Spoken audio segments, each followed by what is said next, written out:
Selamat menyaksikan video kami dari kelas 11 MIPA 4 kelompok 1. Teman-teman, seinggol dong.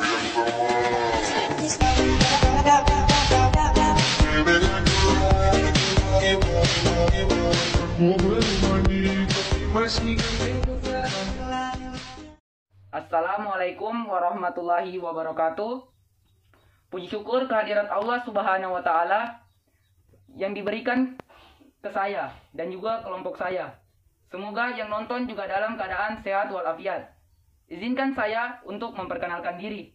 Nama saya Muhammad Aril, kelas 11 MIPA 4. Bapak Fikriandi Usman yang saya hormati selaku guru bidang studi pendidikan Pancasila dan Kewarganegaraan.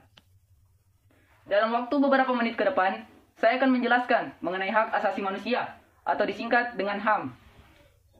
HAM adalah hak yang sudah dibawa sejak lahir dan perlu dilindungi oleh pemerintah, hukum, negara, dan juga orang lain guna meningkatkan kesejahteraan manusia. HAM yaitu hak yang melekat pada diri seseorang mulai ia dilahirkan hingga dewasa yang tidak boleh diganggu-gugat oleh siapapun. Prinsip moral atau norma yang menggambarkan standar tertentu dari perilaku manusia yang dilindungi secara teratur sebagai hukum dalam hukum kota dan internasional. Jenis pelanggaran umumnya dikelompokkan menjadi dua, yaitu pelanggaran HAM ringan yang biasanya disebut dengan pelanggaran HAM, dan pelanggaran HAM berat yaitu meliputi kejahatan genosida dan kejahatan kemanusiaan. Di sini, saya akan mengambil contoh pelanggaran HAM di masyarakat dalam kategori ringan. Jenis pelanggaran HAM ringan adalah pelanggaran yang tidak mengancam nyawa seseorang, namun merugikan orang tersebut. Dewasa ini, banyak sekali terjadi bentuk-bentuk pelanggaran HAM ringan di tengah masyarakat, khususnya keluarga. Banyak sekali contoh-contoh pelanggaran HAM ringan yang dapat dijumpai di tengah kehidupan berkeluarga ataupun bermasyarakat. Salah satu yaitu orang tua yang memaksa anaknya untuk masuk di jurusan yang disukai oleh orang tuanya. Setiap orang tua punya harapan pada anak-anaknya. Terkadang harapan itu berupa urusan pendidikan, pekerjaan, jodoh, sampai tempat tinggal. Sekilas, harapan itu terkesan sebagai bagian dari pendidikan anak agar bisa menjalani hidup lebih baik di masa depan. Namun, ada kalanya keinginan itu berujung pemaksaan, pengalaman pahit orang tua ketika masa muda. Bisa jadi faktor utama pemaksaan kehendak pada anak.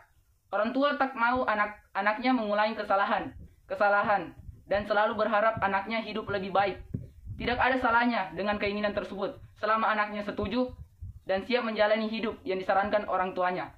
Itulah yang dapat saya jelaskan. Selanjutnya akan dijelaskan oleh rekan saya, yaitu Siska. Kepadanya saya persilahkan. Assalamualaikum warahmatullahi wabarakatuh. Perkenalkan, nama saya Siska Amalia, kelas 11 MIPA 4. Terima kasih atas kesempatan yang telah diberikan kepada saya. Saya akan melanjutkan penjelasan dari Muhammad Aril mengenai HAM hak asasi manusia.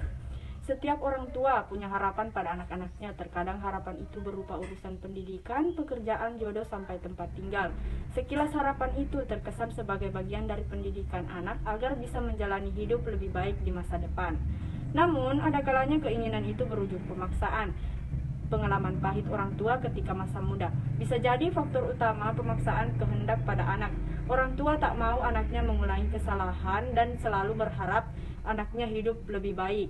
Tidak ada salahnya dengan keinginan tersebut selama anaknya setuju dan siap menjalani hidup yang disarankan orang tua. Tetapi orang tua harus memberikan kebebasan kepada seseorang anak dalam menentukan masa depan. Orang tua harus mendukung pilihan anaknya agar anaknya tidak merasa dikekang oleh orang tuanya sendiri. Namun, anak juga mempunyai hak untuk menentukan jalan hidupnya. Selebihnya orang tua mendukung dan mendoakan anaknya agar sukses di masa yang akan datang. Agar juga seseorang anak juga bisa belajar lebih baik dengan pilihannya sendiri. Selain itu, pilihannya juga bisa membuat dia lebih fokus dalam belajar. Itulah penjelasan dari saya. Selanjutnya akan dijelaskan oleh Nadia Alam Natasya. Assalamualaikum warahmatullahi wabarakatuh. Perkenalkan, nama saya Nadia Alam Natasya, kelas 11 MIPA 4. Terima kasih atas kesempatan yang telah diberikan kepada saya. Saya akan melanjutkan penjelasan mengenai HAM dari Siska Amalia. Anak yang terlalu dipaksakan akan memberontak dan menjauh dari orang tua. Pastinya tidak ada orang tua manapun yang menginginkan hal ini terjadi. Begitu pula dengan anak. Namun, jangan sampai pemaksaan orang tua malah membuat anak jadi memberontak dan menjauh.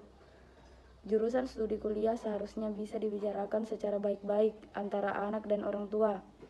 Dan orang tua pula tidak bisa memaksakan kehendaknya kepada seorang anak. Karena anak juga punya hak dalam menentukan pilihannya sendiri. Masa depan seorang anak berada di tangan mereka sendiri. Selebihnya orang tua hanya bisa mendoakan anaknya yang sedang memperjuangkan mimpi dan cita-citanya. Orang tua tidak boleh memaksakan kehendaknya kepada seorang anak. Orang tua harus menuruti keinginan anaknya jika hal itu masih di jalan yang benar. Seorang anak bebas menentukan pilihan hidupnya sendiri tanpa harus dikekang oleh orang tua. Mereka punya hak untuk menentukan sebuah pilihan yang akan menentukan masa depannya. Jadi, orang tua harus mendukung pilihan anaknya dan membantu untuk mendoakan anaknya yang sedang berjuang untuk masa depannya. Penting untuk jangan memaksakan kehendak kepada anak. Berilah kesempatan mereka mencari hingga mencapai goalnya. Mengerti keinginannya. Jangan memaksakan kehendak pada anak mendidik anak remaja. Anak memiliki pemikiran yang berbeda berdasarkan pengalaman dan informasi yang mereka terima. Selama keinginannya positif, jangan memaksakan kehendak kepada anak. Ajak anak berdiskusi dan berkomunikasi tentang apa yang mereka inginkan. Ketahui apa tujuan yang mereka inginkan dan bagaimana cara mereka ingin mencapainya. Itulah penjelasan dari kelompok saya. Sekian dan terima kasih. Semoga bermanfaat dan bisa menjadi acuan untuk video berikutnya. Mohon kritik dan saran agar kami dapat membuat video yang lebih baik lagi nantinya. Terima kasih, stay at home dan jaga kesehatan teman-teman. Assalamualaikum warahmatullahi wabarakatuh.